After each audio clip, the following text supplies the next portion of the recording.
Hey, Chicago, what do you say? It's another beautiful day in the city of Chicago. It's raining, it's snowing, it's sleeting, and the ceiling is dripping in our office. And the Cubs still haven't signed anybody. But other than that, I'm saying there's a chance something good could happen today. Luke Stuckmeyer, Ryan Herrera, Cody Delmendo. Hi to everybody in the live chat. Best way to enjoy it. Make sure you subscribe to that CHGO Sports YouTube page so you don't miss anything. We're going to talk a little Imanaga again today. We're going to talk about Jameson Taillon. We're going to even maybe talk a little bit about Andre Dawson. And if we have time, we might talk about the guy that went swimming in the Pro Bass shops. The Cardinal fan? Oh, Yeah. Pro Bass shop? I'm convinced I'm convinced it's a Cardinal Pro fan. Bass shops, right? Yeah. Pro Bass shops. Yeah. According to Luke Stuckmeyer when we were in Nashville. Pro Bass shops. Becky wants to know how I'm feeling. Still got the tea, but hey, better than yesterday. So that's good. Credit to him. Yeah. Godfather says we are close. Or Gary's telling Godfather we're close. Here's the deal. Nothing's happened. What are we now? 35 days away? With 323 days pitchers and since the last free agent signing. Cubs convention's getting closer. A few details on that on the internets today. All the people that are going to show up for that. For those of you that are worried, Miles Mastroboni will be there. I was worried. Cody was make sure he was going to get that. I was shaking. It was the number one thing. There were one or two names on there I was like, I don't know. I don't remember that Cub era. I don't remember that Cub era, but that's always the case, right? Like, yeah. Well, I still want to see more D. Lee. I saw Ramos is going to be there. You know, last Friday, more D. Lee, Corey and Brendan on their show were kind of just for like an hour just naming random Cubs and memories. The last like 23 minutes of their show. Maybe we should just do that though. I honestly thought about coming in here yesterday with that idea. We could just kept playing it out like the way that Corey and Brennan were, where like they were talking about Paul Bacco at the end of their show. Oh yeah, Paul Bacco, Cubs legend. P-A-K-O. Yes. Yeah, Corey was talking about how he had to there's this like website called Sporkle that puts a bunch of quizzes together, and he had to email them. He went out of his way to email Sporkle to tell them they got something wrong about the 03 Cubs season. Because it was something that happened, I think it was like Paul Bacco made the last out or whatever of 03, and they had it as someone else. So, yeah. I think we should do something like that. Yeah, Coy Hill. I see Dubs is excited about Coy Hill. Listen, we could do a thing. Remember when I would do we've done it a couple years. Is this an act at Lollapalooza or is it a Cubs prospect? We could just do it as a former Cubs player. Because we can go way back and not really know how far back we're going there. So, Collada might know, but when I look at this list, and maybe this defines how big of a fan I am or not, like, am I supposed to know who? I don't even know if I'm saying his name right. How's it spelled? His first name's Manny. Where's his Trillo? Manny Trio? Yeah, am I supposed Manny to know? Trio. Am I supposed to know this guy? No, Manny Trio's like my childhood. Oh, okay. Yeah. I think I've heard the name. That's what I have no idea who this guy is. No, yeah. And like, does that make me a bad fan? No. That's like I would say Manny Trio was probably late 70s, early 80s. Okay. Yeah. I've heard the name. Early Cubs team. Again, I'm 32, folks. All right, so I believe Andy Pafko. I don't know. Barb's asking about Andy Pafko. That was my aunt's favorite player, Andy Pafko. Barb's got Manny Trio. Yeah, Manny Trio. Second base. Kyle wants to know, can we fix the leak in the roof? No. now George Mitterwald, that's a name. There you go. Perhaps, I know we're going to talk about Andre Dawson at the end of the show, but like of these guys on this list, like who's going to the Cubs Hall of Fame? Right. Like, well, they're supposed to, like, isn't the way they've been doing it? Been going by like decade. Yeah. So like Mark Grace that's why and it's taken Sean a while. Dawson were in the 90s, right? Right. So That's like, why it's taken a little while to get to Sammy Sosa. Right. Carey's so there. But as Carey played a lot. like, is Aramis Ramirez going in this year? Like, to me, I think he belongs in there, right? Curious. Or Kerry Wood, or Barb said to bring back Pete Lecoq. There you go. Couldn't get it out. Ted Lilly. I don't know. Like Ted Lilly. It will be for me, even though Sammy Sosa's not on this list, which tells me he's not going to go into the Cubs Hall of Fame this year, which that's a whole nother rant I could go on for the 1,000th time. Yeah, I think Bruce Miles will join us tomorrow to talk about that. He's on that committee. Yeah. So I just want to know, I want to know what goes into the decision. You know, like what's their criteria for picking. I don't think he's going to tell us yes or no, even though we all think it's no. But I am curious how the committee forms their decisions on it. There's also a stunning lack of Tony Campana. I know, man. I'm going to text or I'm going to message him on IG and be like, bro, I've been asking for you to come. Like, do you just want to come with me one year? Like, just roll up. Just hang around. Yeah. Just walking around. Stunning lack of Tony Campana. And Henry Blanco, but I think he was a fan favorite, man. He was no Juan Pierre, but man, he was a fan favorite. He was a fan favorite when this team was tanking. He was a tank leading. What does Braggs call it? Tank commander. That's how he mentions Nate Peterman as the tank commander. You know, when you look back at when the first tank. You can thank guys like Tony Campana and like Edwin Jackson for helping us get Chris Bryant. Speaking of Juan Pierre, I think he played every single game in that 06 season when they only won 66 games. Look. So your favorite non-Cubs star yep, 162 is games. Tony Campana. Well, you got to define star. Like, you talking about, like, when you say like star, Tony Campana's not a star. He's not a star. But I like a lot of Cubs. Wonderful gentleman. I like a lot of Cubs who weren't all-stars, though. You know what I mean? But, like, would you consider them a star? Like, I think even the loosest term of star. So, like, somebody that wore a Cubs uniform but didn't have, like, a huge major league career. That's what we're talking about. Ronnie Cedeno. Ronnie Cedeno. That's a pretty good one. I didn't like Ronnie Cedeno. Well, I mean, he was fine, but I didn't love him like I like Tony Campana. So yours was Ronnie Cedeno, yours Tony Campana, and mine was this guy Mike Vail, who would pinch hit like in the early 1920s. Maybe like 80, maybe something like 80, and I always thought he was going to hit a home run for some reason. Yeah. See, like Dave Kingman is too big of a name to say Dave Kingman because the guy hit too many home runs in baseball. Yeah. Mike Vail, I don't know. He's probably selling insurance. That's a big Darrell Ward guy. Darrell Ward, really? Yeah, Darrell Ward. Tony Kemp had his own day in Oakland. We know, Greg. It was unbelievable. For me, there's just something about the guys who come off the bench and get the big hit, who don't have a massive role in the team. All right, so like Chris Coughlin. Coughlin's a good one. Huge fan. All right, that's why Mike Tauchman is my guy. Reese Johnson was a good one. Oh, Reed Johnson? Reed Johnson. Reed Johnson Reed made Johnson was a good one. I made that catch in Washington. Reed Johnson was a fun player to watch. I'm thinking of the one in Milwaukee when he robbed. The one in I think it was Prince Fielder's grand slam. See, we're doing the thing now. All right, well, that's another podcast. We'll save it. We're literally doing the thing that Brendan and Corey were doing. Lord knows we're going to need it next week. If they don't sign Bellinger by the Cubs convention, we know we're going to need this whole podcast. So we'll just. Galvin says Randall Simon. There you go. That's a good one. Mark DeRosa, Junior Lake, not the tier that we're talking about. Excuse me. Junior Lake, before the whole Joe Madden basically benching him because he celebrated the way Marlon Bird. Or whatever. No to Marlon Bird. No to Marlon Bird. Matt Caesar, good guy. Matt Caesar, he's supposed to be there. Yeah, he's going to be there. Dude can paint. Dude can paint. Yeah. It's good social content. He shows, Yeah.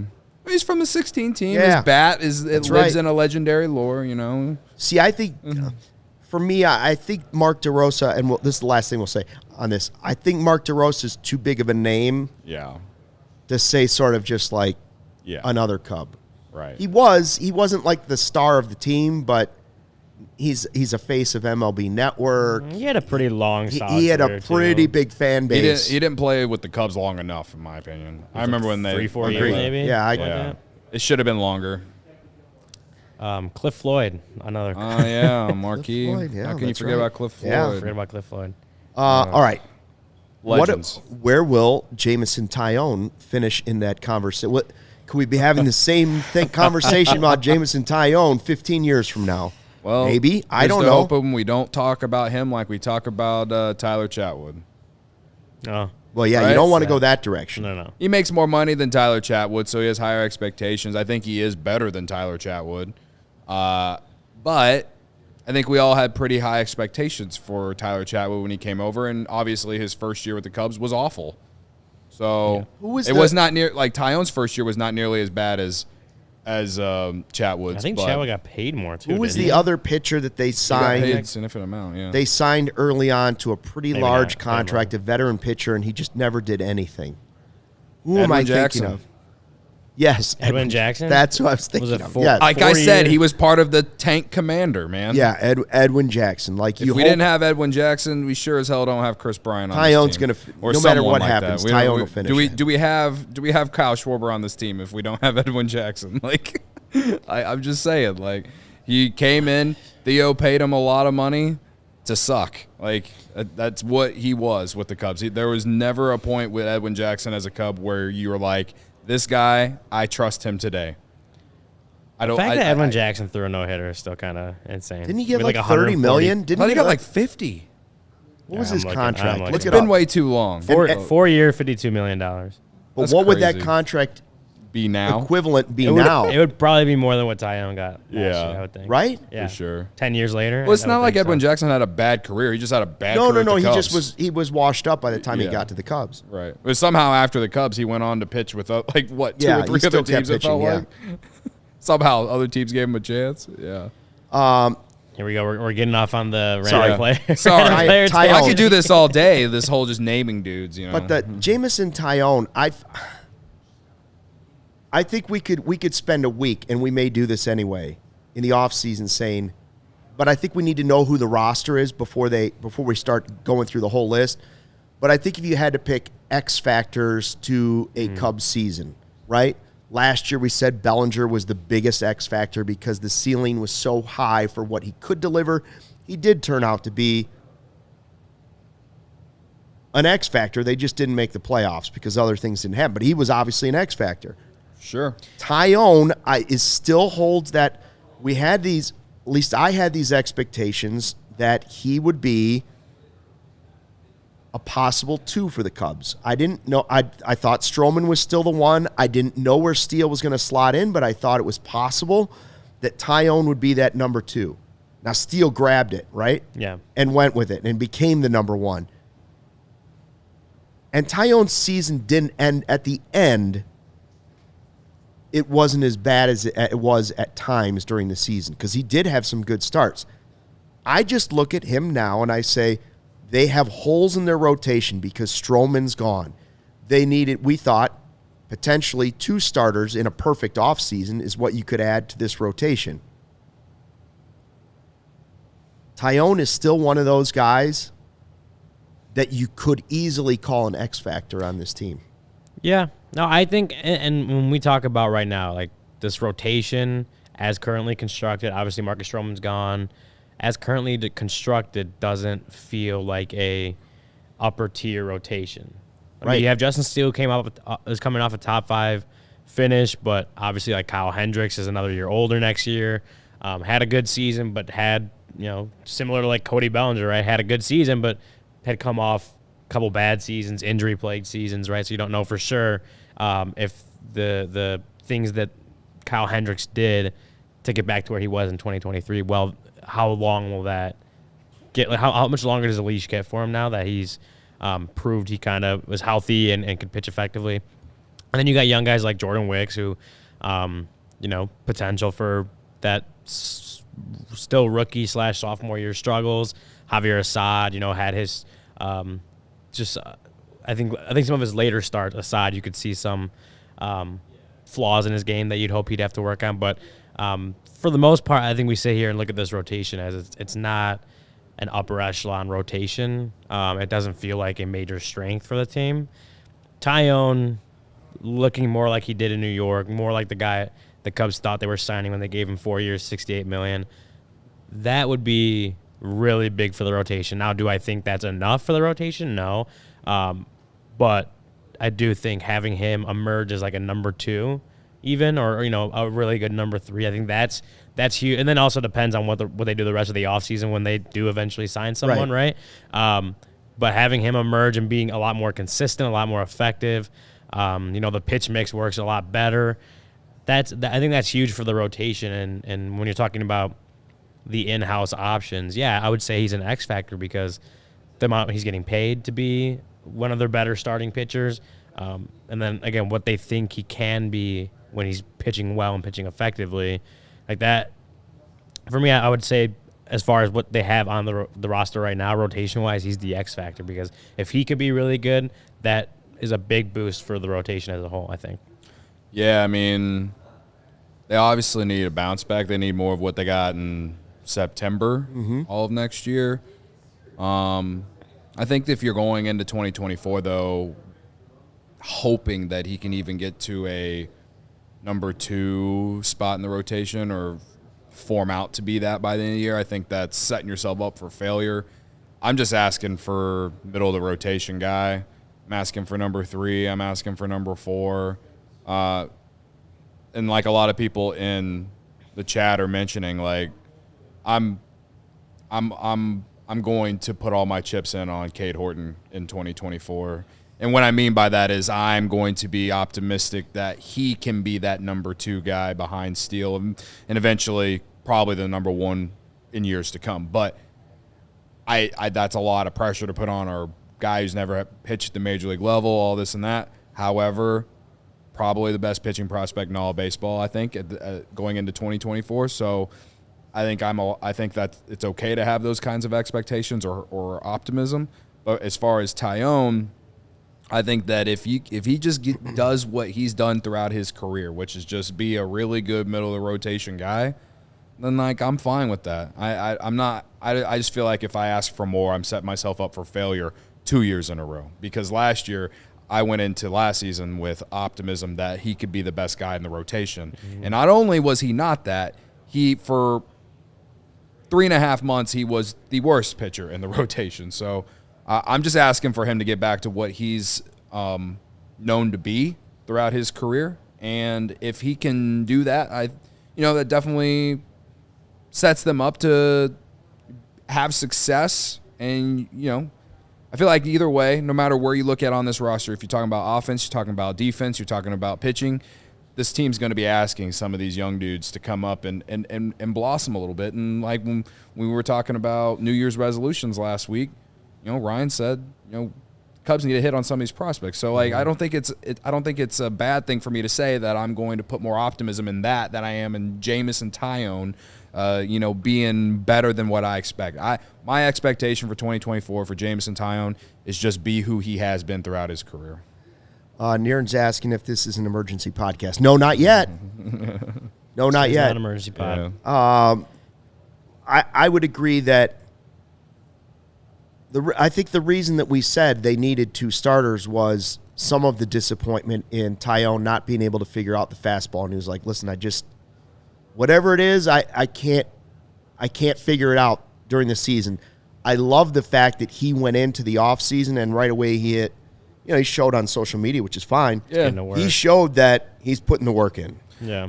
And that's And what more can you ask for after you give a guy a contract? I also think one of the things with Taillon is just how open and very like even right after starts, like we talked to him, even if it was a bad start, we talked to him. He's very open and honest about his issues and very like as far as like self-reflection goes, he knows he's like I don't know what happened. He's like, no, I know what was going wrong. Do I know how to fix it right now? No, but I know what was going. So I think that's beneficial for him, and that he's the self-reflection part is so good for him, I guess is the way to say it. Like he's so good at self-reflecting that he immediately knows what his issues are. He doesn't necessarily have the answers right away, and as you said, like fixing all this stuff in game, like trying to do that in between starts or in the season, like that's tough.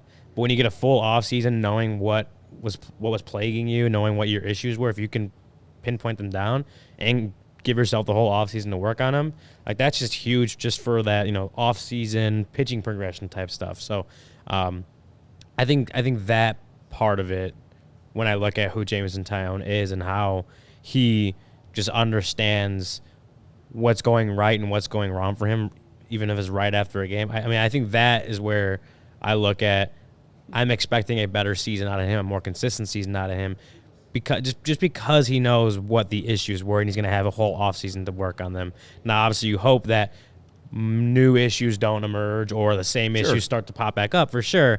But having a whole offseason in the system with the Cubs and being able to just work on the issues like with the fastballs you mentioned that was plaguing him. I think that's going to be beneficial for him. I mean, it's like a golfer, right? You go out on the golf course, for all the people that are out there that golf, and it's, if I could just fix my putting this year, I'm going to be so much better. I'm going to pick up 7 strokes, and then your short game goes a little bit. So obviously, could that happen? Yes.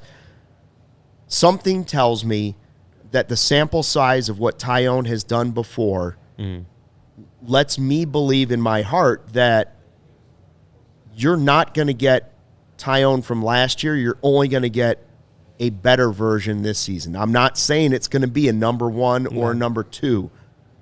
I'm just saying I think the kind of roller coaster ride, I think you'll get a better season, a more consistent season out of him than you did last year. Yeah. And if you add somebody like Imanaga or Montgomery or Snell or whoever your dream is, this free agent pitcher, to replace Stroman, knowing that you have Horton coming up and Assad available and Drew Smiley could be there for some starts and all of that, Taillon is still a guy that has that potential to really give you a huge boost in the rotation if you make those right moves here in the next 35 days. Another thing that just don't count on him to automatically be that. Right. Well, I think another thing that perhaps even I kind of just didn't even take into account, like despite the, I don't know, the up and down year or the bad year, to me, year 1 of that contract, it wasn't good. Plain and simple, wasn't good. He got better as the season went along. He pitched well when you absolutely needed him to. In September, And like there was a game against the Mets where it felt like they needed to win that game. And he had that start against the Yankees, had the Taillon revenge game. Like, he had moments even earlier in the season. There was just a lot of inconsistency, and honestly, the first 2 months of the year just weren't good. But through all that, he still managed to pitch 154 innings last year. And that's pretty good in this day and age. And so he's just got to stop giving up homers to left-handed hitters. He was terrible against lefties last year, right? Like, we talked about that at ends. So he's got to stop doing that as much. He's got to even that out. Like, I still think lefties will probably still hit pretty well off him, but it can't be, lefties can't have an OPS over 1,000 for him against him for half a year, right? So I think that he's got to get better against lefties, and he's got to find a way to continue to just get outs and keep the team in games. I was honestly probably his biggest thing, because even though he pitched 154 innings, it was because he would suck the first inning or two, but then somehow find it in inning 2 or 3 and still give you 5 or 6. Yeah. And it was just like, It's just you would watch, consistency. would just watch the game and you'd be like, how did he just go through the heart of a lineup and not give up anything else? But then you get to the 8-9 hitters, and this guy is giving up tanks to dudes I've never heard of, like, or vice versa. Like, it was one or the other. He would have starts where it was just like the first 2 innings would not go well, and then he would figure it out and still manage to just go deep in the game. So David Ross didn't have to go to his bullpen really early every start. So he just, like you said, he's got to be more consistent. Yeah. He's got to be better against lefties. And I think those are the 2 big things. But as far as just like, we're talking about free agents, they should sign and everything. I mean, 154 innings in year 1, made 29 starts. Like, he had a minimum stint on the IL early in the year, but that was it. Yeah. Like, he was there. It's like, you need guys to be available, and he was available. He was available, and it's what we've all said. It's just being consistently better.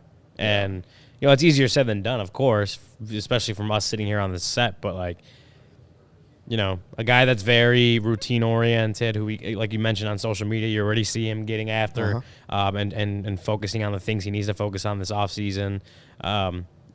Just being consistent with everything, not just on the mound in game, like consistent with his pregame work, consistent with his in-between work, is consistent with the offseason right now. Like, just a lot of I think that's the main thing. That's the number one. That's the buzzword for me with Taillon in 2024. It's just consistency, because we didn't see that enough last year until it kind of got too late in the season. Yeah. And consistency would mean a better season than last year. Yeah, for sure. So we're all good with that. Alex says, no, bro is cooked. Evil Wax, hey, I haven't seen you in a while. Evil Wax 73 says, who would you rather have the top 3 rotation guys left, Montgomery, Imanaga, or Snell? Are you asking, like, if contracts were equal? Like, which player would you rather have? I mean, Snell's the most accomplished of the group.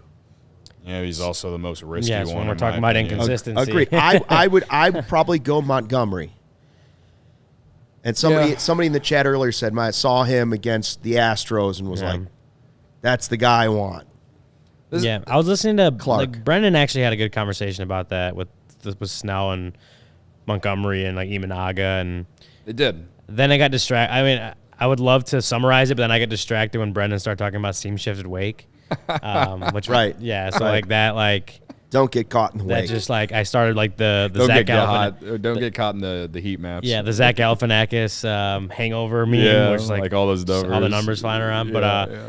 I do know he was talking about with Montgomery, like he obviously wouldn't be opposed to signing Jordan Montgomery, but like I think he was talking about like a guy like Imanaga would be his choice based on specific pitch doctor things that I don't completely understand.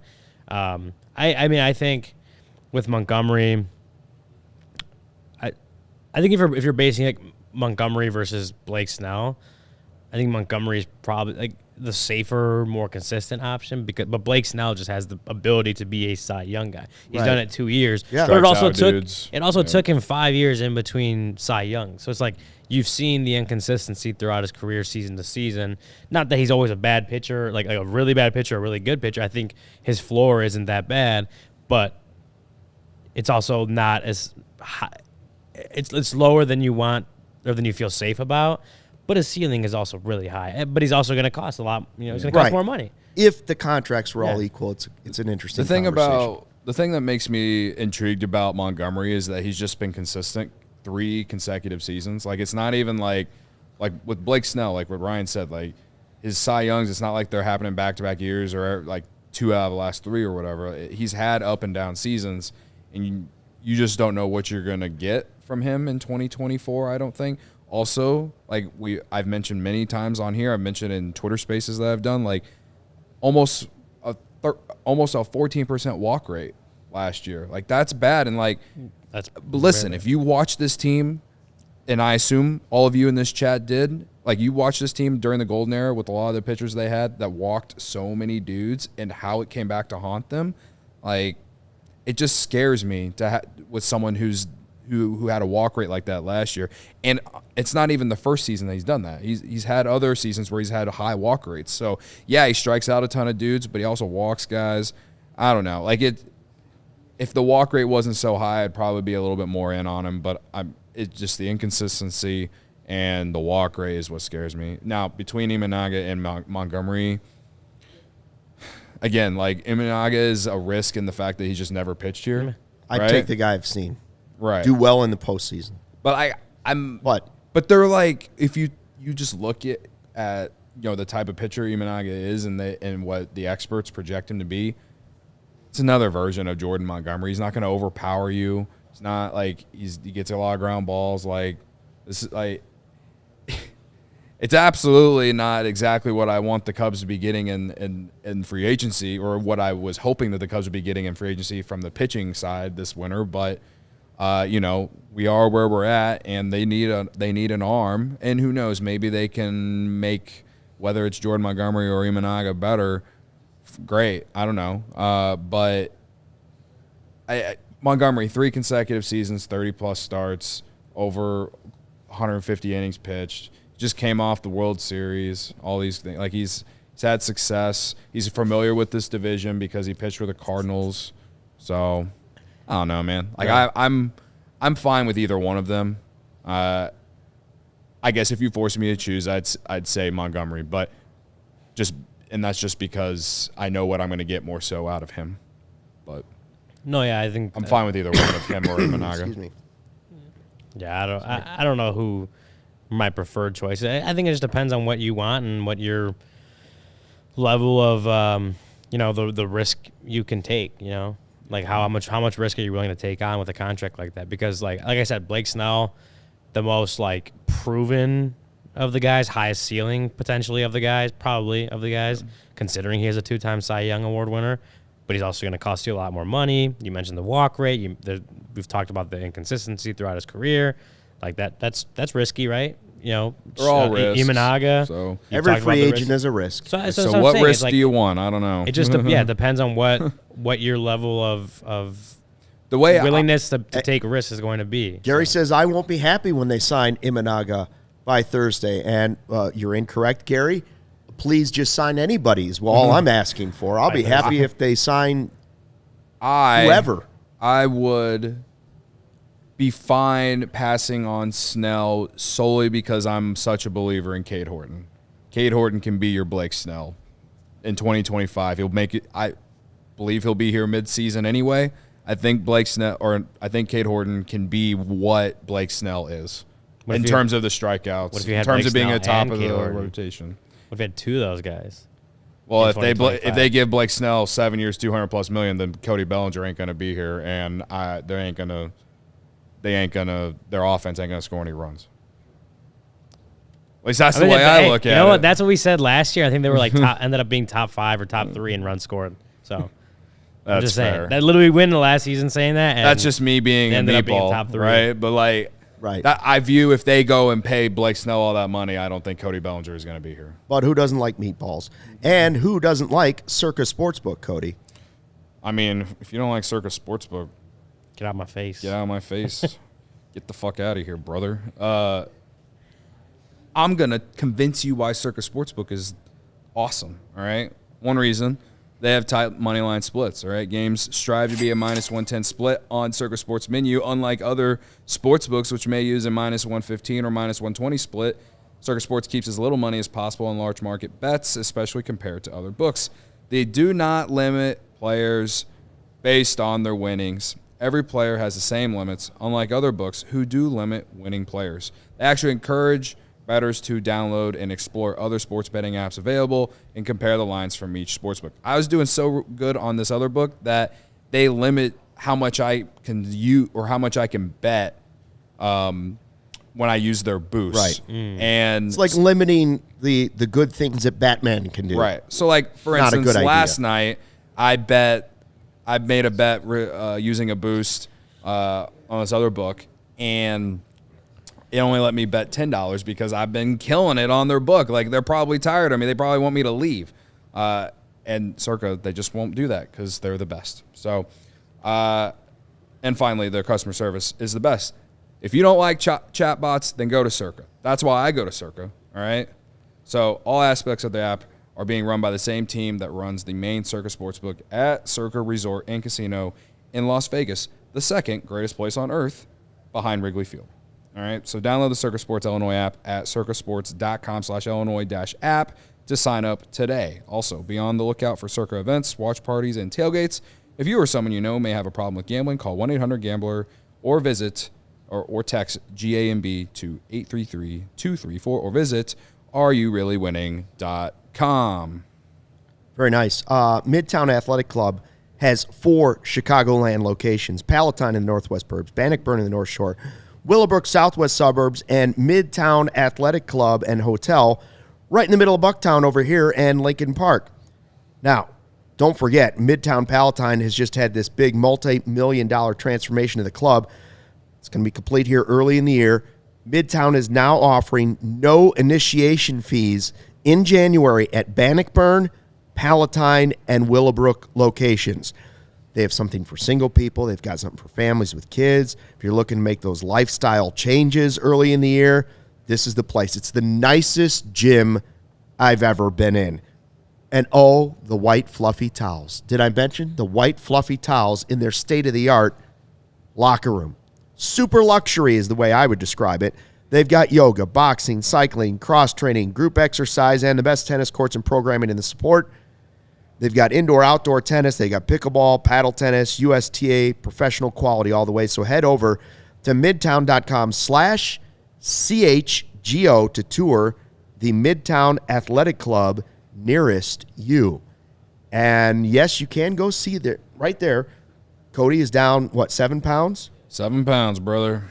I stepped on the scale again today. Didn't lose, but I didn't gain. Could have been the time of day. Yeah. Hey, that's Could have been the time of it's day. like going to the casino. Could just be and- water weight. It's like going to the casino and not losing any money. Like you Right. went there, you had fun 7 for a while, pounds and you just in walk away the same month amount you came already in. is good. Yeah. I blame the fact that I didn't lose probably because I ate an entire pizza after the Bears ruined my freaking Sunday. Yeah. But you know what? I'm okay with being at this level right now. Like, I'm trying to get down 30 pounds by opening day. Like, I still got feel time. really good about that. You got time. Anyway, A lot of people in the chat were jumping ahead in our rundown. They wanted to talk Imanaga and John Heyman and all the other people that reported, hey, Cubs and Red Sox. The only thing I'll say about it is this, and again, I have nothing against Imanaga. I just want them to sign one of those three guys. They need to add a starting pitcher. yeah. Somebody has to sign. And if it's Imanaga, cool. If it's Montgomery, extra cool for me. But, like, here's the deal. Everybody keeps saying Imanaga's off the list, on the list. It just depends on – it's all rumors right now, guys. It's all rumors. How many times did the stuff with the Giants change yesterday? Yeah. It's just been like very, like I referenced yesterday, like snip, snap, Michael and Jan at the dinner party in the office. Like, because last night, a reporter out of Boston said that they were out on Imanaga. Yeah. Then Heyman tweets this morning that it's Cubs, Red Sox, and 5 other suitors, including the Giants. Then he quote tweets himself like an hour later and says, no, not now the I'm hearing Giants. the Giants are now out of it. So it's Well, didn't like, someone who said yesterday the Giants were like emerging as the front runner? Wasn't Feinsand. yeah? So That's what I'm – It's a a mess. lot of conflicting reports on Imanaga. It's a mess. I don't know. I don't know what to think. But you haven't. The one we've thing talked that you about, it's haven't 2 heard days from anything. now. We're gonna know 2 days from now what who But it is. the one thing though, for sure, is that the Cubs. There's nothing related to the Cubs that have come out related. They haven't. No one said anything like if they have emerged as the favorite or anything except for that one article out of Japan that said that the Cubs were less likely to land him now or something, which then was like refuted when Nightingale said that the Cubs are right there. Yeah. So I don't know. I didn't mean to interrupt you. Sorry. Isn't What it are you fun? what are Isn't you it laughing fun at? to watch the tea leaves and see where the chips fall? let's just hope something happens by Friday. Come on. Barb asked if Umaga is any good. She's never heard of him. Umaga is Isn't that a wrestler? He's a late WWE wrestler. Yeah. Former No longer with us? champion. No longer Rest with in us. peace. R.I.P. Alex says, Umaga. says Luke hates Imanaga just like Cody hates PCA. These are facts, not an agenda. You misspelled facts. It's FAX, and don't let them get in the way of a good story. Yeah, it's Sure. FAX, brother. FAX. Come on, FAX. Alex. Speaking of Umaga, never mind. I'll say that for later. Never mind. Okay. I got WWE on the boy. brain now after that one. So, but I Just won't. sit here I and- won't, You're I not won't going to derail. take us down a wrestling rabbit I hole? won't derail. Maybe at the end of the show, but not. No, I won't derail it right now while we're talking about Imanaga. Does the guy from Real World still wrestle? Real world. Yeah, The Miz. The Miz? Oh yeah, The Miz. Yeah. All right, I'll just do it right now because All right, go ahead. Alex gonna- LaFuente, I think his name is, said in the chat if Jed doesn't do anything, I'm gonna do a real good WWE move on him or something like that, WWE finishing move. So I'm like, if I were to do a Skull-crushing WWE finale. if I were to do a WWE finishing move on anyone, it's probably a Swanton Bomb. Oh, okay. Not the DDP? from the Hardy Boys. The Diamond Dallas Cutter? Page? The Yeah, Diamond Diamond Cutter? No, it's You're not gonna do the Rock Bottom or Stone Cold Stutter. Chokeslam, Tombstone Power Driver. Did Hulk Hogan have one? I mean, he always It was did, it was this the whole it was the thing. leg drop. The leg drop? The leg drop, so lame. And then he would do like I don't know if that was like his finishing move, but like the boot. What did Andre the Giant do? I don't know, just be a giant. I'm too I don't remember. young. I don't remember was exactly old. what he did. Yeah. Well, anyways. Swanton Bomb is one of the more electrifying think so. moves. I don't know who I used to do that. Like I had a little headboard on when I was a kid on my bed, and Yeah. I would do it onto my bed. And I remember I broke one of the Yeah. what are the wood planks that go underneath the You were like a mattress. Bill's Mafia? Yeah, well, it broke and it snapped, and like only like one or two of them snapped, and so I just never told my parents. I like Shane's comment. He says RKO, Jed, like RKO out of nowhere. RKO out of At spring break 2014, I got RKO'd into a pool out of nowhere. More you know. Yeah. What does that mean? It's just RKO. Randy Orton's move, man. RKO out of nowhere. I don't even know how you describe the RKO. Yeah. The RKO, you just know what it is. It's like the brother. Stone Cold Stunner, except you land on your back, and the other guy lands on his stomach. That's What it. about Goldberg? Is he still wrestling? He's Spear? long gone. He's long gone. He's never coming back, Goldberg? I don't think so. He was a big deal. He was a champ, wasn't he, He's just old. Goldberg? He's just old. Yeah, he's just old. He's like, I mean, The Rock came back, and he's like 51 years old, bro. That's old. What a shot that was. Unbelievable. what do you think? We got nothing going on, and he talks about that.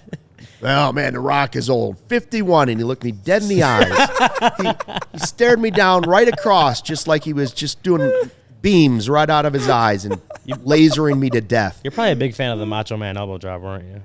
Ooh, yeah. There you go. That was awesome. That was way better than my impression. I can't. Yeah. Randy Macho Man, I believe, is he from the area, I think, right? He's in the Actually. Italian American Sports Hall of Fame in downtown Chicago. Is he really? Yeah, for The sure. more you know. Randy Poffo. I know Corey, when he listens to this, he's gonna be electrified. He loves wrestling. Snap it to a Slim Jim. Yeah, brother. Oh, he went to Downers Grove North. What? I didn't know that. You guys don't know anything about Well, wrestling. did he move to Illinois for high school? Because he went to Grover Cleveland Middle School, wherever that is. That I don't know. I don't know the middle schools in the Zanesville, area. Ohio.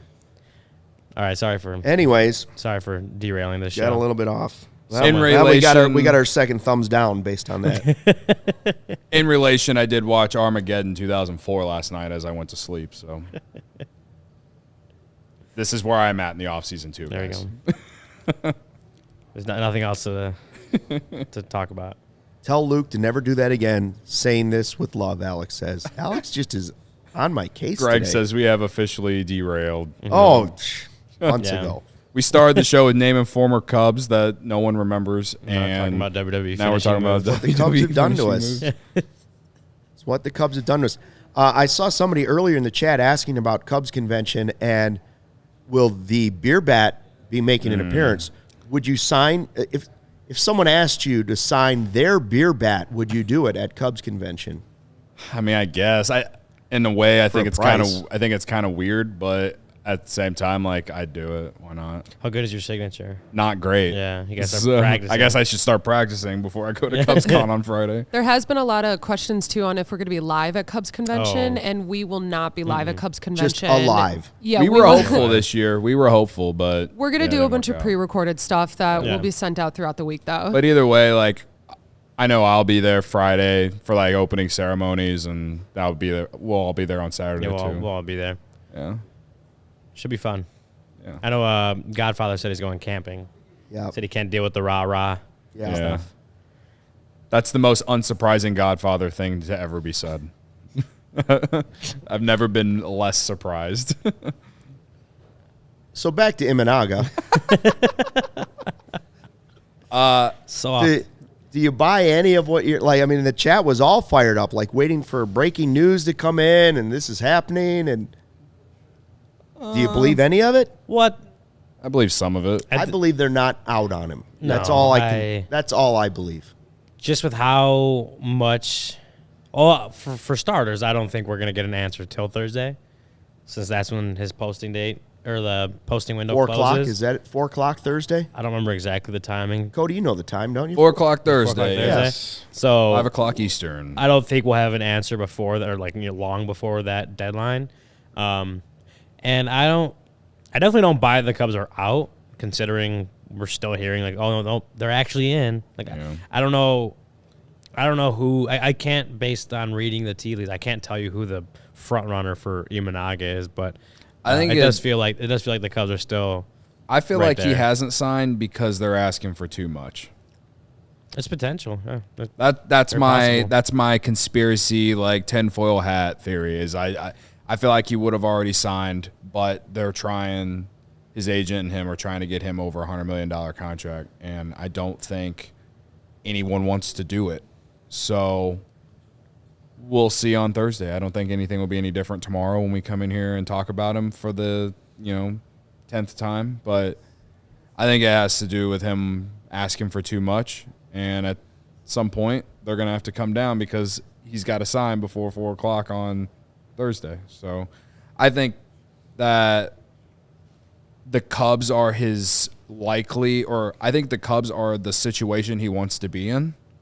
If I had to guess, like money aside and everything, I think the Cubs are the team that he wants to be with. Seiya plays here; it's a Japanese player. I think the Giants and the Red Sox both have. Yeah, the Red Sox have Yoshida, and the Giants. I mean, they signed that Korean guy, but I think they have someone else, like an actual Japanese player too. On the Giants? Yeah, don't they? Didn't they sign? They got Young-Hoo Lee. They just signed him. Yeah, he's Korean, and I'm trying. I thought that maybe they had a Japanese player too, but either way, like I don't know the Giants are probably attractive to him because they're on the West Coast. But I think as far as like a team that's ready to perhaps be winning of these teams that are interested in him, I think the Cubs are the better situation. Why would you want to go play with the Giants and have to go up against your friends in Yamamoto and Ohtani? You always in the want same to face your friends. in that division. The Red Sox they're in a very competitive AL East. The Angels, I mean, he had to talk to Ohtani a little bit and been like, "Yo, man, what's this organization like?" And they're like, and Ohtani's like, "This place sucks." And so when you look at the Cubs, you look at the future they got coming up. You look at it's got a friend there.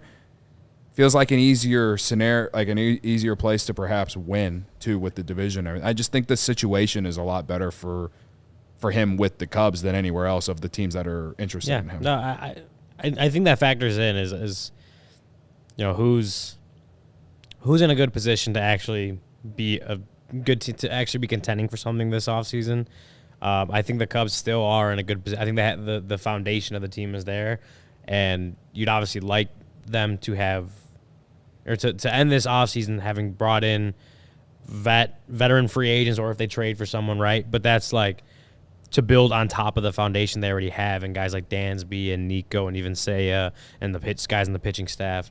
But I do think they do have a good foundation for winning on this ball club, and if someone like Imanaga cares about that, I think that's something he'd consider. Now, as you mentioned, there's other things like the Giants play on the West Coast. Other teams have other money they could offer him, especially if they're willing to pay more than the Cubs do, right? Like things like all that factors in. But if we're talking about the teams that are left and who's more positioned to actually be, compete for something, make the playoffs, make a run, I think the Cubs, just based on the foundation, they still have to do more, don't get me wrong, but based on the foundation they have, do have themselves in a position where if they bring in the right talent, they will be, or they should be, a real contender for the division. I wouldn't say World Series contender, but real contender to make the playoffs and maybe make some noise when they get there. I see we're being trolled by a couple Brewers fans. I saw a Cardinals fan in there too. Yeah. What happened? Well, it's good to know that they have the internet in Wisconsin now. So we're and up don't there. forget to give us a like if you see Live, the lower and bar. The dial-up's working, so that's good. Yeah, throw a like on here if you're going to troll us. Speaking at of least give us a electricity, like, Cody, brother. it's getting easier for businesses to switch to electric vehicles. That's something we can all get behind for the health of the planet and for the well-being of all of us who share it. Yeah, Luke, the electric grid is evolving to meet your cleaner energy needs as we all move with confidence towards an electric tomorrow. Whether you have one delivery van or a whole fleet of shipping trucks, ComEd can help guide you to make the changes that make sense. So what should business owners do, Cody?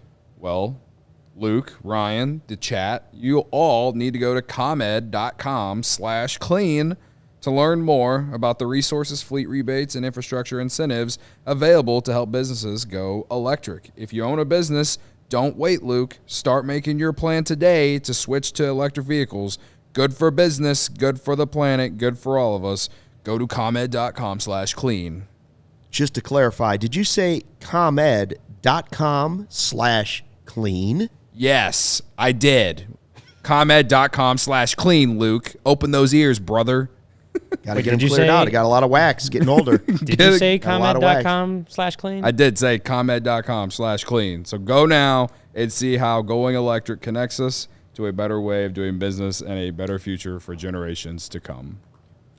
Ryan, have you noticed the sweet things we got from Foco on the set here? Look at that. Arch sets. I have. Those are I threw in sweet. Slack. Sweet's a good way to. I threw put in it. Slack on Sunday for like someone who was going to be here, which obviously I knew there would be because the Bears played on Sunday. I threw it in Slack and I asked, "Hey, can someone take a picture of the bobbleheads because it was National Bobblehead Day?" Oh, yeah. And I was going to put it on our Twitter account, and then no one did. And you know what? Very big of me to not come in here and complain about it. Credit to me. Yeah. Anyway. We'll blame Braggs. Yeah, Well, there's a that's who I Charlie blame, is Brown mainly bobblehead Braggs. on their website at Foco. But yeah, no, like Foco, love Foco. Get fitted out in the best sports gear around: hoodies, shoes, signs, bobbleheads, and everything in between. If you're on our YouTube right now, like Sarah is going down the list. Is that Charlie Brown? Yeah, it's a right? There Charlie you go, Brown. right on Foco. brother. Big Foco's- head bobblehead. Foco's got great stuff. If you're not on YouTube, if you're listening to us on the pod, go Look at check that out YouTube Hawaiian or shirt. go to Foco.com. But it's almost baseball season.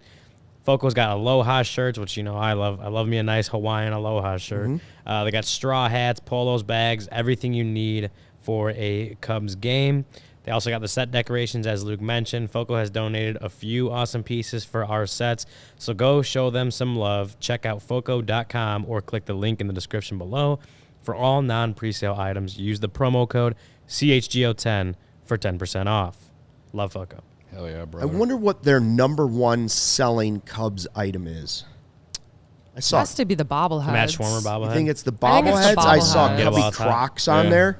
A lot of people love the Crocs. I've never worn Crocs, but I saw them on there, and I thought, Foco has some of the most unique bobbleheads I've ever seen, though. That's why I feel like they'd be really popular. but like one item, what bobblehead would it be, right? So I don't know. Just curious. Maybe it's the Charlie Brown one. Oh, Charlie Brown's different. It is different. It's different. I really love the overalls. how many beers can I fit in the overall? Was it 11, isn't like it? 11? 11? I don't know. Allegedly. I don't remember exactly what it was, but Don't let the Yeah, there you go. facts. You know what's going to be my hardest thing is that going to CubsCon and not drinking. That will be probably my hardest thing this weekend because I've done very well at Dry January to this point. Oh, I forgot that. I went to Cody's last night to watch the national championship game with my friend Kate, and I didn't have a beer. I drank water the entire time. water. Credit to me. wow. It was. I mean, this is new territory for me, man. If you keep drinking water instead of beer, you will reach your goal of 30 in 2 months. Easy. That's what I predict. Okay. If you drank only if you went dry February too, I bet you hit Dry preseason. January, February. Yeah. Dry preseason. If you went dry until opening day, I bet you'd be down 30 easy by opening day. That's kind of the thought in my head. It's just not an easy thing for me, No, man. oh, I'm not saying it's easy. It's not easy. Just water, I mean, water. because you Oranges. can't replace the beer with like Yeah. Pepsi Maybe- or Coke. 'cause Maybe that- a few ginger shots here and there would be good. Ginger Ginger shots. Like just ginger. It's not alcohol. really? Yeah, Yeah. just ginger. It's good for the soul, good for the stomach. like you liquefy ginger. Yeah, you don't do ginger shots? It's No. really good for your digestive system, good for the immune system. What is this a Really? Trader Joe's deal? They do sell them at Trader that- Joe's. Was this yeah. on TikTok? That makes sense. Our good friend Max Bain gave me a good protein drink like idea that I could use making, or I could make with my blender, that everyone is so fascinated about me having a blender. So I'm going to give that a shot. So Saw a couple articles, posts, whatever you want to call them, on the internet talking about Andre Dawson and the cap thing, how it's not going to happen.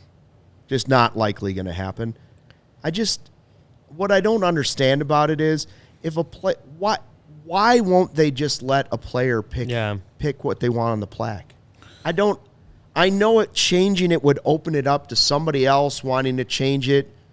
If he's asking for it once and he's not, it's not like a player's changing it back and forth 4 times to try and monetize it somehow. Like, just let him wear whatever cap he wants on the plaque. What's the point? Yeah. Why Baseball makes everything why so is the ridiculously Baseball Hall hard. of Fame just so stuck up? For real. Just I love it. It's the best one of all the Hall of Fames, but just viewed by the Hall's board of directors, I think, in March.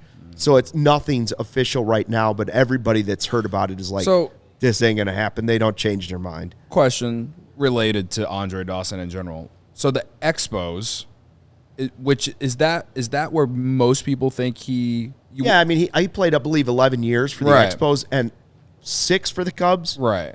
He spent most of his time with the Expos. He won his MVP with the Cubs. It's fair. Okay. He wants to go in with the Cubs. The Expos don't exist anymore. Right. But the thing is like the Expos, they moved to Washington, right? Right, yeah. Right? Do the Nationals even acknowledge him at all? Like, because like it's almost like I don't know. Like, I'm trying to think of another team that moved to another city. Like, I mean, when the Dodgers were in Brooklyn and then went to LA, like when the Dodgers were in Brooklyn, that's where Jackie Robinson played with them, right? Like, and they obviously Jackie Robinson is a much bigger figure than Andre Dawson, blah blah. Like, obviously, like I'm not arguing. I'm just saying that like they acknowledge players that played in Brooklyn for their organization. Yeah. The Nationals don't even. I don't think they've acknowledged anything related to Andre Dawson ever. No, I don't. So, I don't like, know, but I don't know if they do. Obviously, I'm not. I've never seen them. I just acknowledge don't anything related understand to him. what's the big deal about taking down a Yeah. little plaque on a wall and be like, hey, let's redo this. Right. He wants the Cubs. He always wanted the Cubs. We forced him to take the Expos. Yeah, right. Right. I You're just pandering to people in Montreal? I just don't know why. You pooped on them already. by leaving. I just don't know why. Yeah, I don't know why players just aren't allowed to make their. I know, like now the thing is, I think it's a collaborative effort for it. But when Andre Dawson was elected, it wasn't that way. I don't know. I do think it should just be the player's choice. Who do you feel? Which team do you feel represents what you want to represent you in the Hall of Fame? Right? Like why? I don't know why that's not the thing. It feels like it should be. So if Andre Dawson wants to go in as a Cub because that's where he won MVP with the Cubs and that's where he felt like I don't even care what the reasons are. But even what I'm saying is like if those are his reasons, like, and he wants to go in as a Cub, then I don't think it should be an issue, right? So, or you just do what like the NFL doesn't have logos or anything on there, right? Like other sports, isn't that what it is? Like other sports don't have any logo or anything to like They just show the guy's head in the right? jacket. I mean, like the NFL, I believe. Could you do that? Could you just start doing that so you're not? This isn't a big deal. It shouldn't be a big deal. Is my main point. But like, how do you stop it from being a big deal? Because I mean, I don't. But Yeah. I do fall It on the just side. seems lame that the guy's alive and wants something. I do He feel on is the one side. of your Hall of Famers. Yeah. Why Right. wouldn't you Yeah. respect his wishes? I do fall Cubs have on a the side statue that for him. Andre Dawson should be able to pick what team he wants to Yeah. Or they don't have a statue be, for Andre Dawson.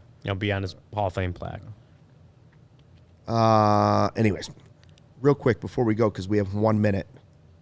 Better story this week: the airplane door falling off for the guy swimming in the fish tank. I think the At Bass Pro Shops. airplane door Pro Bass Shops. because I don't know if it was ever verified, but they said that the people that would have been right next to that door missed their flight. I saw that on. I read that some kid's shirt got sucked off and went out the door. Jeez. Yikes. No, The kid didn't go out the door, but his shirt flew out. But I'm saying is like apparently the people that should have been sitting right there were like they missed their flight that day or They had something an like that. angel and weren't watching there. over that day. I was saying like I don't know crazy. if I don't know if that was ever I'll completely pass verified. on the exit rows, the extra legroom now. Honestly, I don't know if that was ever verified, but I saw that on Twitter, and I guess I can't. I shouldn't believe everything I read on Twitter, right? But that'd be a crazy story if it's true. Now I'm normally an exit row guy, but now I'm an exit row aisle. Oh, I'm absolutely no matter where I'm at. I enjoy sitting by the window.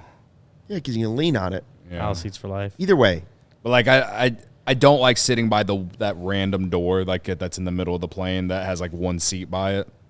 That's a no for me, dog. Dub says the guy jumped out of that fish tank and knocked himself out. I think that was the story. I didn't look too far into the story. 'Cause All I know is it was just insane. It was cold. All I know is it was a cold fish tank. That Cardinals fan was very cold, brother. Very cold. Very cold. Cody I'd and I send him were in thoughts one of and those prayers, stores but in it's pretty Nashville. funny, so I'm not sending him Was it thoughts and What do you prayers. call it? Pass Bro Shop? Pro Bass Shop. Pro Bass Bass. Shop. When we were walking to the Bass Pro Shops in Nashville at winter meetings, man, like Boy, was that a journey. that was such. It was It literally. took Cody and I an hour and a half to walk into this place. We Jake- walked in and guys were looking to buy guns hanging on a shelf, and I was like, let's get out of here. Jake asked us to go pick up something there. Said it was like a 7-minute walk. It legit took me and Luke at least 30 to 45 minutes to get to this Bass Pro Shops to pick up one little electronic thing that Right. Steven could use. That 2 way rows over we from could all the save handguns things. and I think it rifles was that were hanging on hooks. somehow what this electronic piece of equipment we needed was at a Bass Pro Shops. Anyways, What a moment. That's probably my favorite part of the offseason. Not really, but that walk? Yeah, that walk. At least because it was they were friends made along the way. Me and Luke got to know each other at a deeper level that day. Right. I've got a callus on my foot from that, and we walked so far. Thinking about how much we walked hurts my feet, no Right. doubt. Anyways, thanks for checking out the CHGO Cubs podcast. We're back live at 1:30 tomorrow. We've shifted our time from 1:20 to 1:30 just to make it easier because the Bears guys just like to talk a lot. So we're going. We'll be 1:30. back tomorrow, That's right, Barb. Godfather. 1:30. You'll be. 1:30. You can come back at 1:30 tomorrow and tell us exactly how you feel, bro. Barb 1:30 live. Live tomorrow, Mm-hmm. where all of you can come and Just yell. so you know. Let it all out. Yeah. And if the Cubs win the World Series, Godfather has offered to swim in the tank Oh. at a local pro bass shop. Okay. At a local I believe there's one on your way out to Crystal Lake. Anyways, thanks for checking out the show. Until tomorrow at 1:30, fly the W. We all silly like the mayor.